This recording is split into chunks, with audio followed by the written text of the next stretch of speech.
Okay guys, welcome to Eldrick Stream. Untuk hari ini kita bakal bahas Around the Rim. As the title suggested, kita bakal fokus ke basket utamanya ya NBA lah. Kita kan NBA ini kan musimnya baru aja mulai, kayak kurang dari seminggu lah, dan udah banyak hal-hal keren sih jujur aja kalau misalnya lo lihat, atau lo nonton pertandingannya. Di sini uh, gue cuma mau fokus ke 7 tim yang gue rasa uh,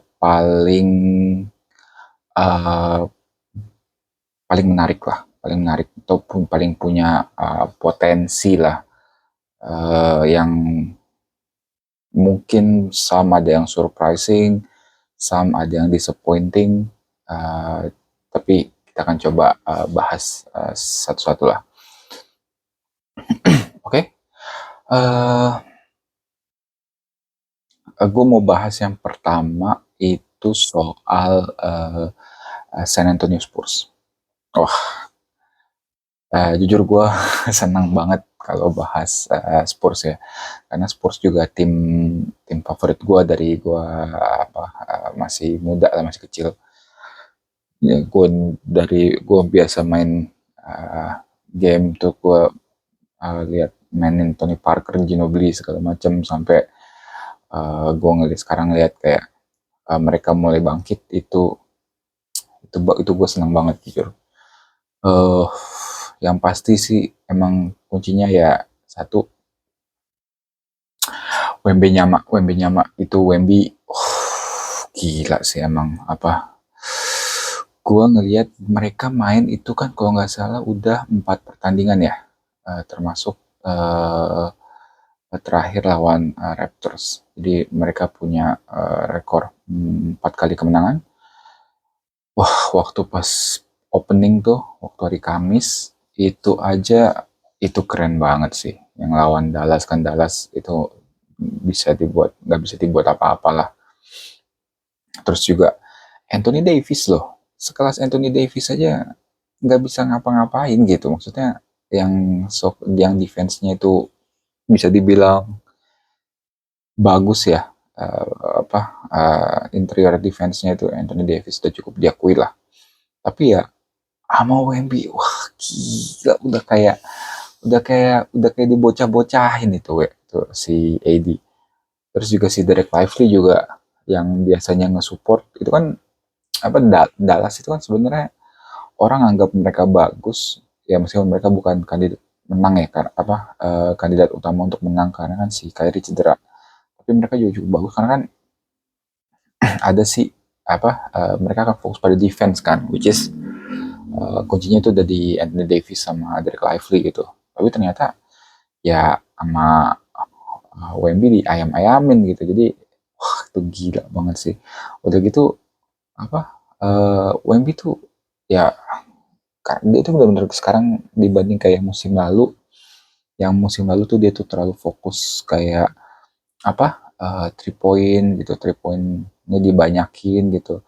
Sekarang tuh di musim ini dia lebih coba manfaatin kemampuan dia atau kelebihan dia gitu kan, yang dia punya fisik yang cukup tinggi, jadi dia bisa bermain jadi sangat efisien gitu.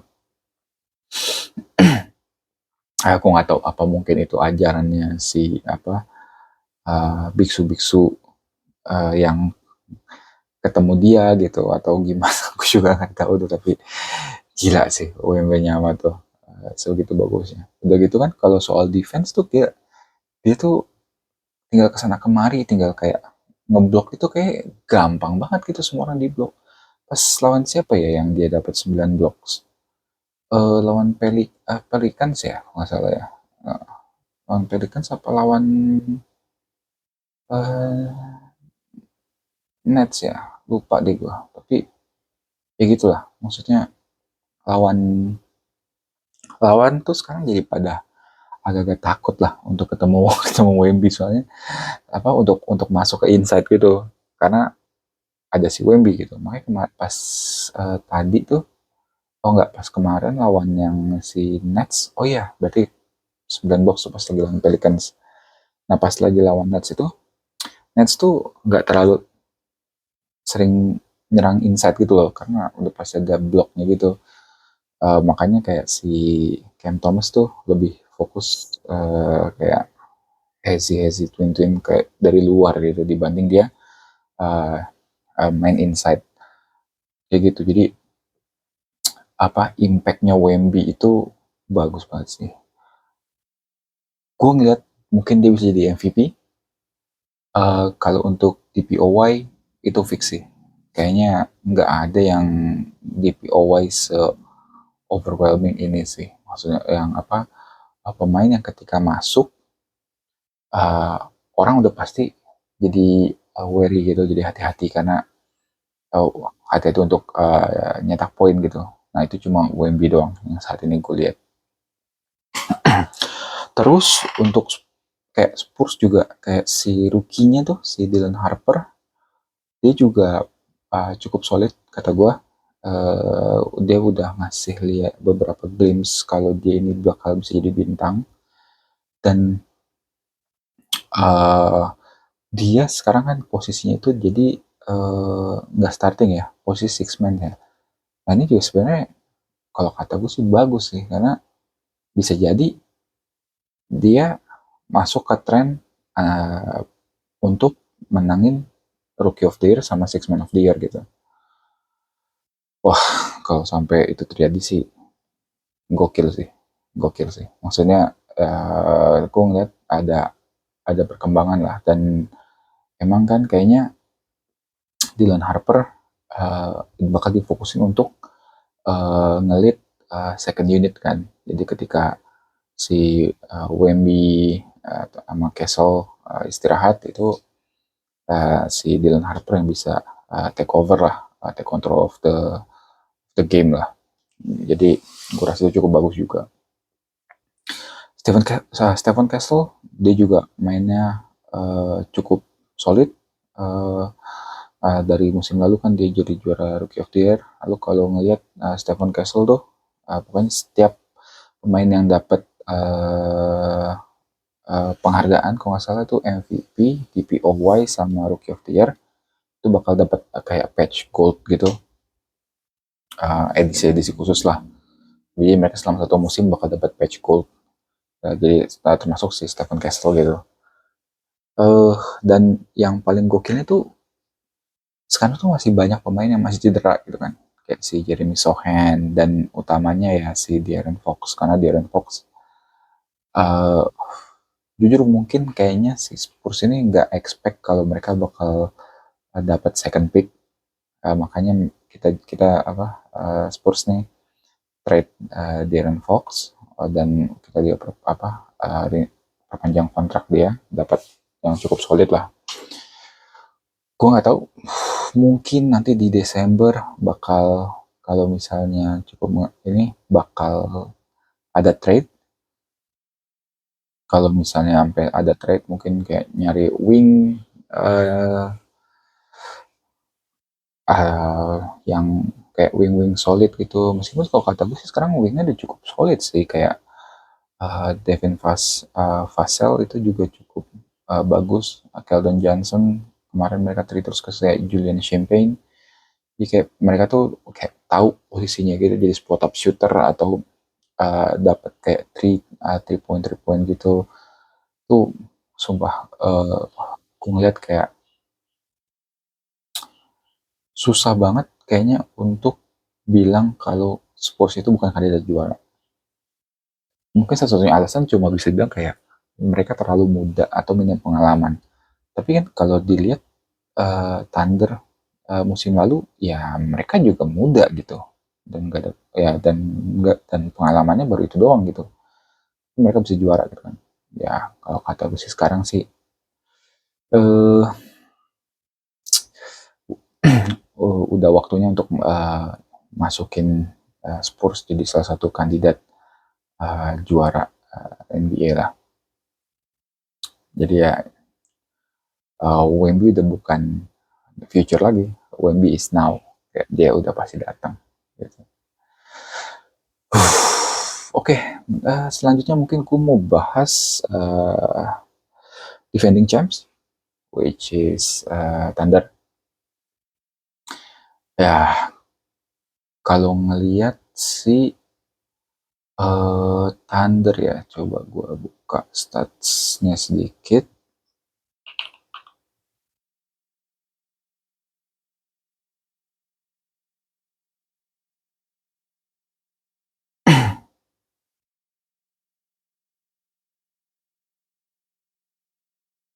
Oke, so Thunder juga punya record yang sama kayak Spurs, which is 4 kali main 4 kali menang. Terus juga ada di, cuma ya kalau dari gue lihat mereka cukup solid ya. Mungkin yang kurangnya ini gue ngelihat di 2 pertandingan awal mereka harus menang via overtime.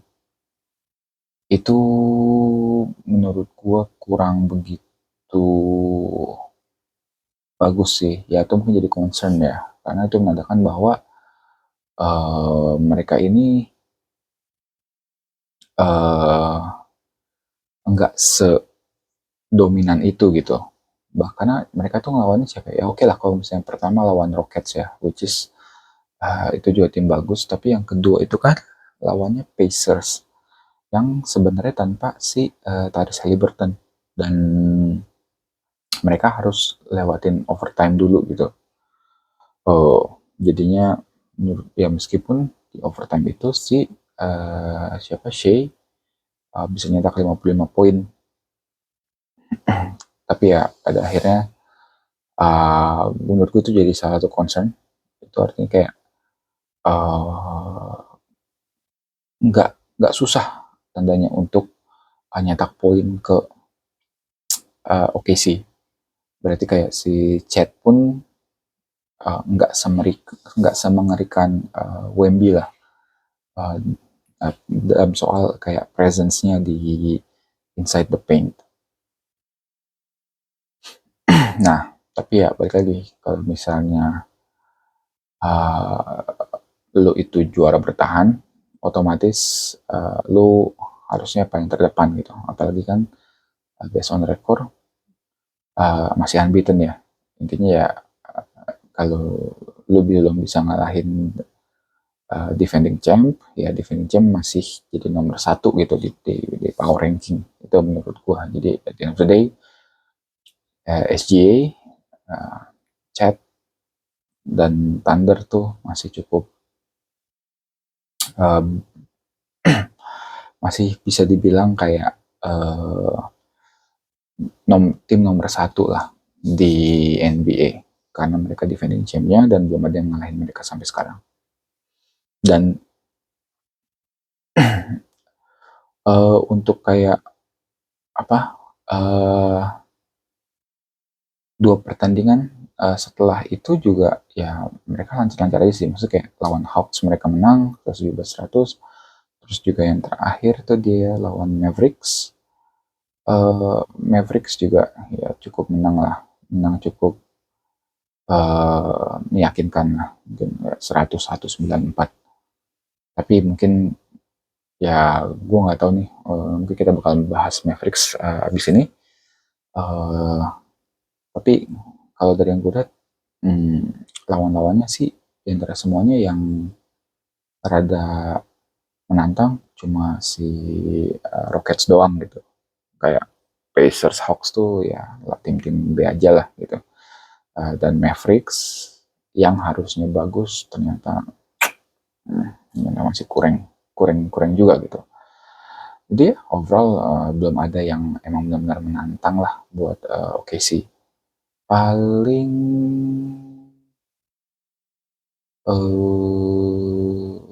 mungkin Rabu kali ya, 5 November ketemu Clippers, tapi Clippers pun juga nggak ini banget lah. Tapi so far ya belum ada lawan yang benar-benar ini menantang banget lah untuk untuk beberapa minggu ke depan buat si Thunder. Jadi kayaknya sih dia bakal masih ngelanjutin streaknya lah gitu. Oke, next itu gue mau ke timur sedikit, kita ke east buat bahas New York, New York Knicks. Oke, so far buat New York Knicks, mereka baru main 3 game, di mana mereka berhasil menang 2 kali dan kalah sekali ya. Mereka menang lawan Cavs, which is bagus banget karena Cavs itu juga salah satu tim bagus di timur, ya kan. Itu ada si OJ Anunoby yang nyetak 24 poin, terus Jalen Brunson 23 poin. uh, itu cukup bagus lah. Terus mereka menang juga lawan Celtics. Kayaknya kalau untuk Celtics musim ini udah nggak bisa diharapin lah ya. Kayak nggak ada Jason Tatum, terus juga kemarin karena mereka tahu kan Tatum nggak bakal main satu musim ini, mereka lempar si Porzingis ke Hawks, ke Hawks apa ke mana ya, karena kan ke Hawks kalau nggak salah, karena ya daripada mereka harus lewatin kayak luxury tax segala macam ya, mereka reshuffle aja lah gitu. Cuma kemarin tuh si Knicks ini kalah sama Miami Heat.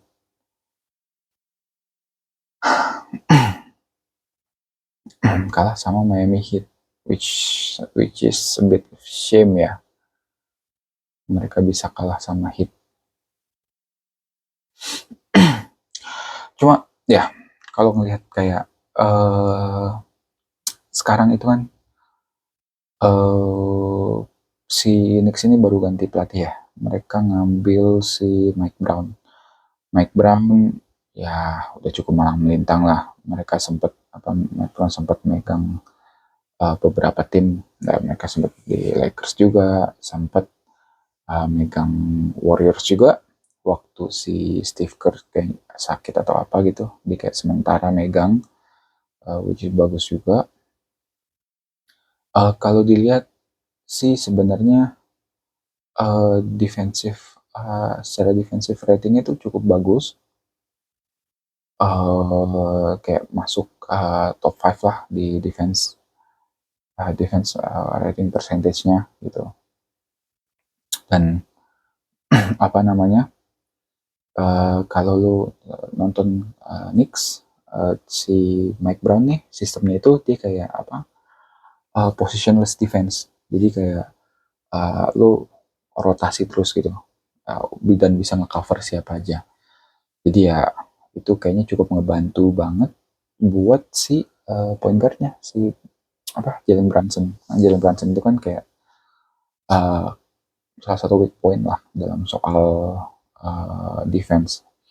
Yang jadi permasalahannya itu si Knicks ini, lubang defense-nya itu bukan cuma di Brunson tapi juga di Cat. Cat itu bukan pemain yang cukup bagus di di bagian defense-nya lah. Jadi agak ya, gua nggak tahu ya.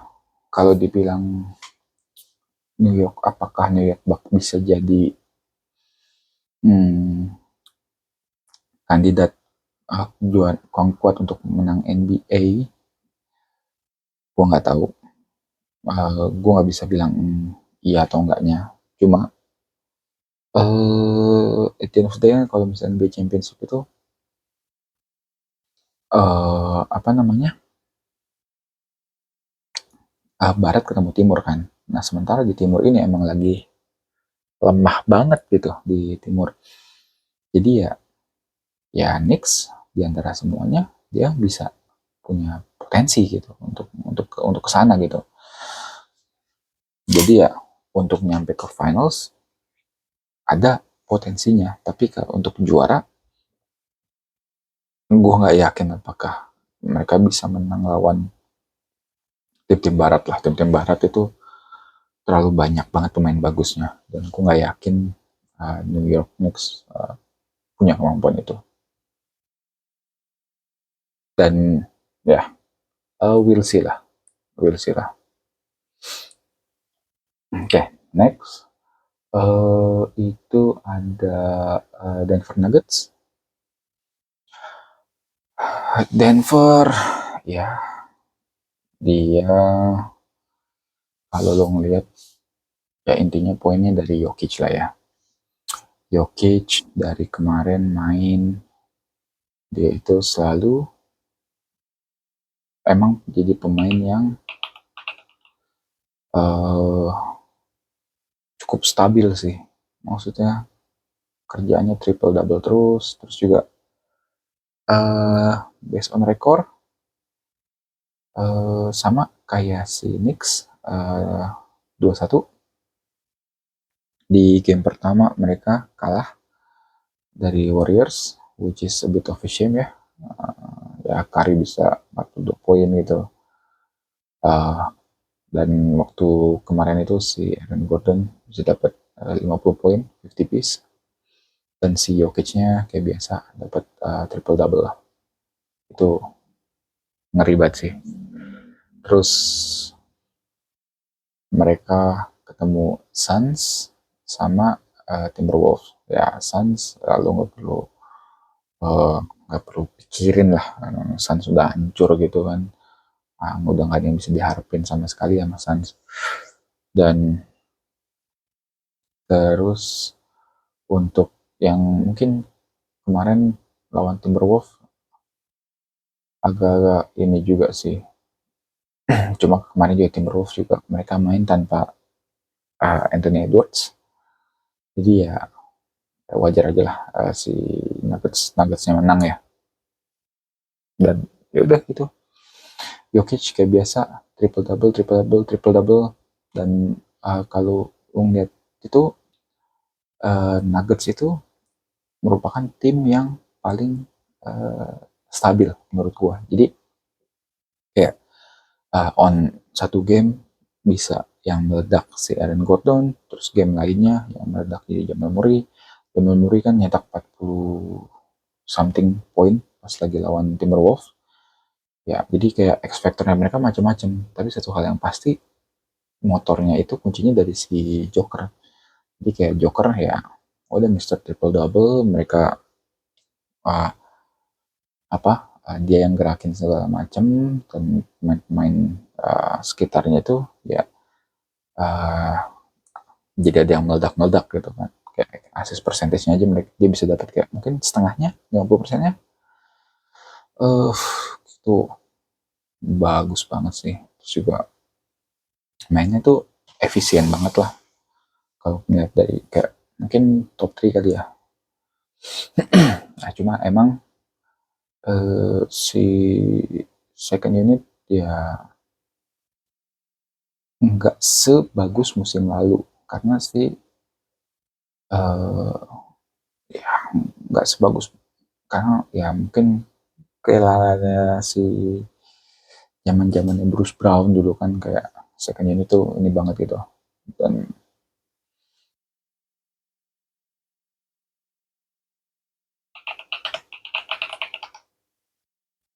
ya apa namanya si Nag, tapi kalau dari secara overall ya, Nuggets ya salah satu tim yang emang cukup berpeluang untuk jadi juara di NBA lah. Cuma ya gitu, apa namanya, di Barat lu harus saling sikat-sikatan, karena yang tim bagus di Barat tuh ada banyak banget, ada banyak banget.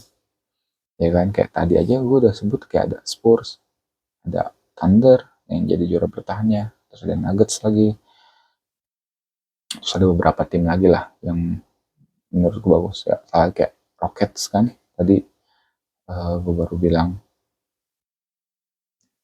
Dan mungkin Lakers juga bisa, who knows lah. Oke, itu aja mungkin dari Nuggets. Kita mungkin ke timur lagi. Gua mau bahas sih yang namanya ini Cleveland, Cleveland Cavaliers. Dia punya rekor 3-1. Dia kalah dari Knicks ya, tadi kan, cuma dia bisa menang lawan Nets, Bucks, Pistons. Ya udah lah ya, maksudnya ini, nah kalau emang lo sadar ya, di timur itu ya tim-timnya itu nggak se mengerikan di barat gitu. Jadi menurut gua kalau misalnya lo itu udah punya squad yang bagus-bagus, ya udah pasti kemungkinan lo masuk playoff tuh udah gede banget. Dan akhirnya ya kalau yang dari gue lihat, yang bakal bermain di conference final atau masuk ke final ya si Knicks awalnya, sama satu lagi si Cleveland. Nah Cleveland ini dia kayak mencoba untuk tetap konsisten konsisten permainannya gitu. Jadi selalu konsisten untuk bermain yang cukup bagus lah. Dan si Donovan Mitchell juga emang bisa dibilang kayak scoringnya itu cukup konsisten, cukup bagus. Ya, dia average kayak 29 points per game, dan terus shootingnya juga 64%. Ya itu juga tambah dari defense-nya juga ada Evan Mobley gitu kan. Evan Mobley yang emang cukup bagus juga secara interior defendingnya, dan dia juga bisa agak keluar defense parameter gitu. Dan chemistry-nya itu juga cukup bagus sekarang. Cuma mungkin kalau dari concern ya kayak si uh, Garland kali ya. Si Darius Garland tuh solid, emang sebenarnya solid, cuma kurang apa ya, konsisten mungkin ya, kurang konsisten atau kurang uh, ya kurang bisa naik level lah. Karena baik lagi kalau di NBA sekarang kan nggak cukup cuma untuk satu bintang, tapi supporting cast-nya tuh harus mendekati bintang gitu, atau bahkan bintang juga. Nah masalahnya nih, supporting cast Mitchell ya belum ada yang emang level uh, star player banget lah gitu. Tapi ya amin, ada lu ada di wilayah timur, lawan-lawan lu nggak selalu selamat, kemungkinan lu masuk ke conference final dan masuk ke final tuh cukup gede lah. Oke, next itu gue mau bahas Houston Rockets. Houston Rockets. Ya, Rockets itu cukup apa ya? Rockets tuh bagus sih. Maksudnya mereka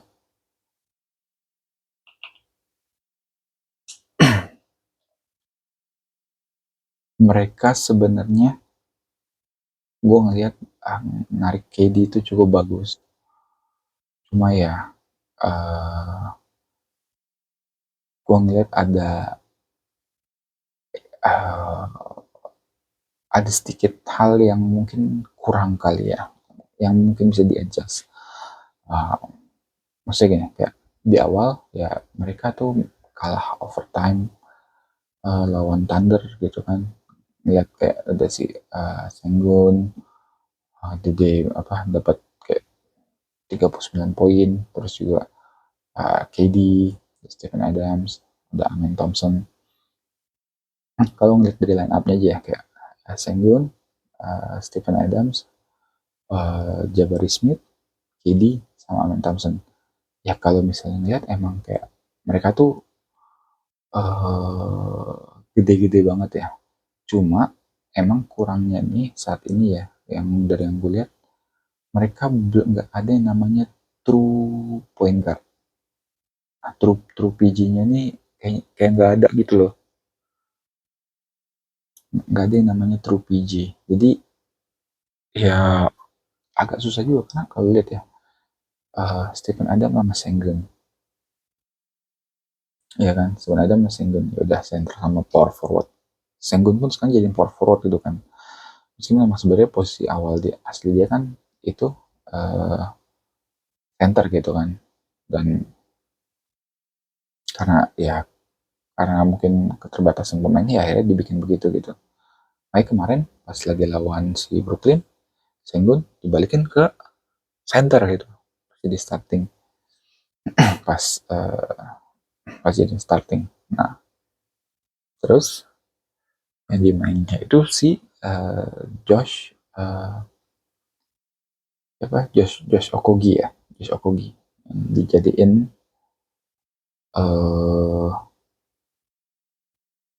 point guardnya lah ya, apa namanya jadiin point guardnya. Nah apakah ideal ya enggak juga sih, kayak jauh dari kata ideal lah kalau misalnya si Rockets mungkin, tapi apa namanya secara defensive rating kayak 113,3, not bad lah ya, not bad. Gue lihat juga dengan pemain yang panjang-panjang tinggi-tinggi ini ya jadi kelihatan kayak punya identity defensif lah. Cuma ya balik lagi mereka nggak punya yang namanya true point guard. Gue nggak tahu apakah uh, ini akan jadi bagus ke depannya. Ya maksudnya ini posisinya sama kayak Dallas lah. Dallas juga dia punya problem di point guard kan, karena uh, saat ini kan kayak mereka maksa si Cooper Flag untuk jadi point forward kan, akhirnya dia yang ngontrol segala macam. Cuma ya baik lagi si Cooper Flag ini gak pernah main sebagai point guard gitu yang ngatur tempo serangan segala macam. Ya akhirnya ya begitu, maksudnya ya bisa lihat lah hasilnya Dallas juga cukup cukup mengecewakan gitu kan. Nah sama kayak si Houston ini, mungkin nanti Houston bakal coba uh, over trade untuk nyari point guard. Feeling gue mungkin bisa ke Spurs ya, karena Spurs itu guardnya terlalu banyak. Kita punya De'Aaron Fox, kita punya Stephon Castle, kita juga punya si Dylan Harper. Takutnya si Fox ini di trade ke Houston, ya gue nggak tahu ya, we'll see lah.